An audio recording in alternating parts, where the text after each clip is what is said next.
સુરતમાં ward number 13ના આમ આદમી પાર્ટીના ઉમેદવારો ફોર્મ ચકાસણી માટે પહોંચ્યા હતા.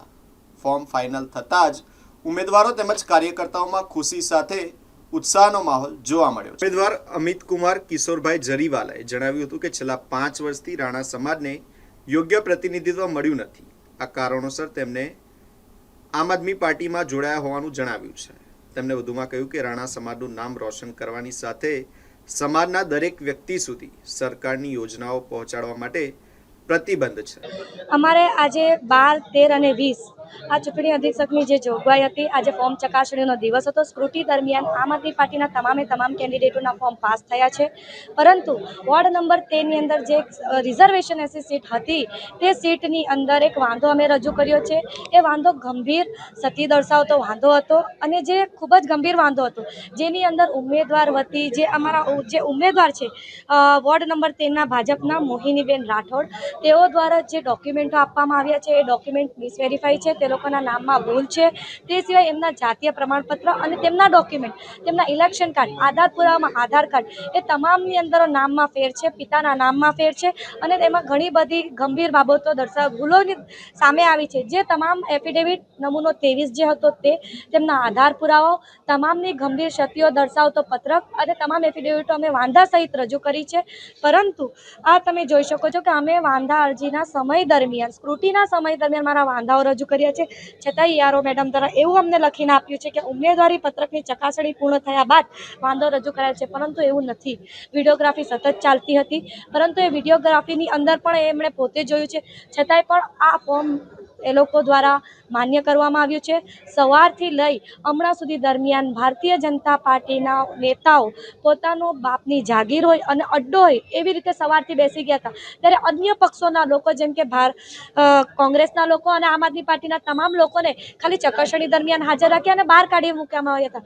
પરંતુ ભારતીય જનતા પાર્ટીના તમામ જે નેતાઓ હતા એ તમામ સવારથી આવીને એવી રીતે બેસા હતા અને પોતે જાણે પોતે જ અધિકારીઓ એવી રીતે નિર્ણયો આપતા હતા અને પોતે જ આમ કરો તેમ કરો એવી રીતે તેમને ગાઈડલાઈનો આપતા હતા. ત્યારે અમે આ ગંભીર ક્ષતિઓ માટે યારો મેડમનો ધ્યાન દોર્યો કે આ કાયદા વિરુદ્ધ છે અને ચૂંટણી નિયમોના વિરુદ્ધ છે કે તમે પોતે એક નિર્ણય કરતા અધિકારી તરીકે નીમવામાં આવે છે, તથા અન્ય વ્યક્તિ આ કઈ રીતે ડિસિઝન લઈ શકે છે.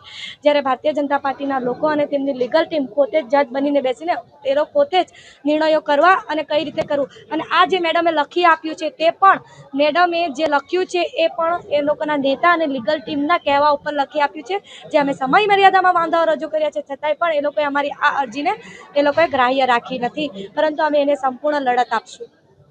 મને વોટ આપવાનું મુખ્ય કારણ એ છે કે આટલા વખતથી 30 વર્ષથી ભારતીય જનતા પાર્ટી 13 નંબર વોર્ડની અંદર પોતાની મનમાની કરી રહી છે. પોતાની મનમાની કરીને પોતાના જ લોકોને, રાણા સમાજના લોકોને દબાવી રહી છે. પોતાના રાણા સમાજના લોકોને અશાંતતાથી જે પ્રોબ્લેમ છે તે બધા જ પ્રોબ્લેમો, સાથે સાથે ગલી રસ્તાઓના ટેબલ પોઇન્ટના પ્રોબ્લેમો, ખાડાઓના પ્રોબ્લેમો, ઘણા પ્રોબ્લેમો છે.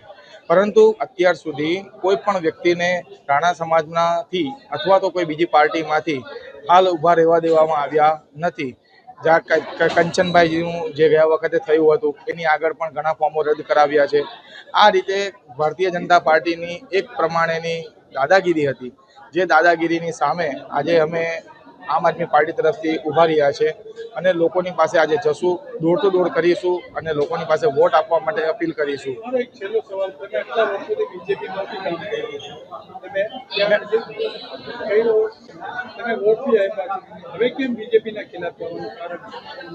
અમારું બીજેપીના ખિલાફ જવાનું કારણ એક જ છે કે બીજેપીના કાર્યકર્તાઓ જે અત્યારે છે તે એક તો અભદ્ર વર્તન કરી રહ્યા છે. તમે જોયું હશે કે આમ આદમી પાર્ટીના કેસ ઉપર કેવા કુડાકા માર્યા.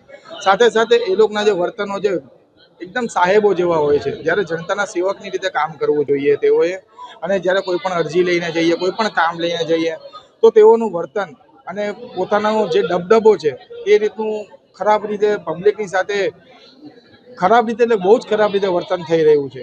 એ આપણે રોકવા માટે આજે ભારતીય જનતા પાર્ટીના વિરોધમાં અમે ઊભા રહેવો પડે છે. ઘણા કામો જે છે જે થવાના હતા પણ હજુ સુધી થયા નથી. તમે જુઓ તો કાદરશાહની નાળથી લઈને બધી જ જગ્યાએ કચરાના ઢગલાઓ છે.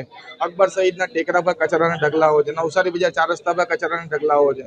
તો આ બધી વસ્તુની વ્યવસ્થા કોણ કરશે? ભારતીય જનતા પાર્ટી પાસે આશા નહીં રાખીશું તો કોની પાસે રાખીશું? અત્યારે સત્તામાં એ હતી એટલે એના વિરોધમાં આમ આદમી પાર્ટીની સાથે અત્યારે અમે કંધેથી કંધા મિલાઈને ઊભા છે. સમસ્ત રાણા પરિવાર અમારું આમ આદમી પાર્ટી સાથે ઊભું છે.